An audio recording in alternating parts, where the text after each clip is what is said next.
কেন্দ্রীয় সাংগঠনিক সেক্রেটারি, বৃহত্তর ময়মনসিংহ অঞ্চল পরিচালক, আমাদের ইসলামপুরের গর্ব, ইসলামপুরের অহংকার, ডক্টর অধ্যক্ষ মাওলানা সামিউল হক ফারুকী।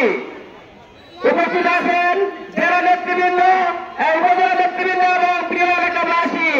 আপনারা জানেন আজকে সারা বাংলাদেশে জেলায় উপজেলায় পাঁচদফা দাবি আদায়ের লক্ষ্যে সারা বাংলাদেশে বিক্ষোভ মিছিল ও সমাবেশ অনুষ্ঠিত হচ্ছে। আমরা বলতে চাই, এই সরকারকে বলতে চাই, আমরা বিশ্বমান বিচার দেখতে চাই।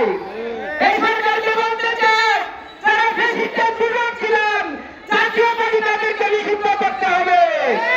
এই সরকারকে বলতে চাই, আগামী নির্বাচন বিয়ের পদ্ধতির আলোকে নির্বাচন হতে হবে।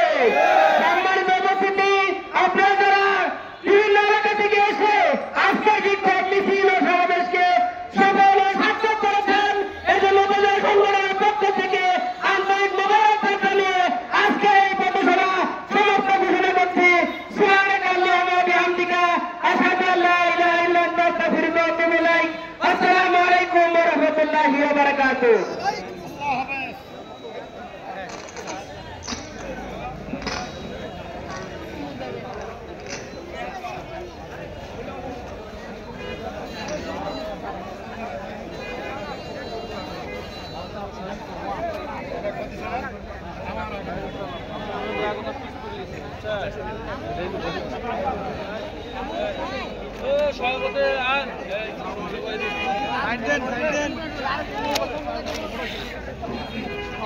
যে সকল দায়িত্বশীল পাইতেছে ইউনিয়ন আমির সভাপতি, আপনারা একটু অফিসে দেখা করবেন, সবাই অফিসে দেখা করবেন।